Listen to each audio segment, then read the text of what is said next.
ക്രിസ്തുവിൽ സ്നേഹം നിറഞ്ഞവരെ, നോമ്പുകാല ചിന്തകളിലേക്ക് ഏവർക്കും സ്വാഗതം. ഇതാ നീ സൗഖ്യം പ്രാപിച്ചിരിക്കുന്നു. കൂടുതൽ മോശമായതൊന്നും സംഭവിക്കാതിരിക്കാൻ മേലിൽ പാപം ചെയ്യരുത്. ബേത്സദ കുളത്തിനരികെ 38 വർഷമായി രോഗിയായി കഴിഞ്ഞിരുന്ന മനുഷ്യനെ സുഖപ്പെടുത്തിയ ശേഷം പിന്നീട് അവനെ ദേവാലയത്തിൽ വെച്ച് കാണുമ്പോൾ യേശുനാഥൻ പറയുന്ന വാക്കുകളാണിത്. ഈ വാക്യം രോഗശാന്തി വിവരണത്തിലെ ഏറ്റവും പ്രധാനപ്പെട്ട വചനമാണ്.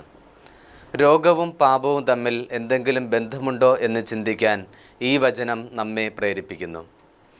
അയാളുടെ രോഗത്തിന് കാരണം പാപമാണെന്നും പാപത്തിൽ തുടർന്നാൽ കൂടുതൽ മോശമായത് സംഭവിക്കും എന്നുമുള്ള ധ്വനി ഈ വാക്യത്തിലുണ്ട്. അതേസമയം 9-ാം അധ്യായത്തിൽ ജന്മന അന്ധനായ മനുഷ്യനെ സുഖപ്പെടുത്തുന്ന അവസരത്തിൽ രോഗവും പാപവും തമ്മിലുള്ള ബന്ധം യേശു ശക്തമായി നിഷേധിച്ചു.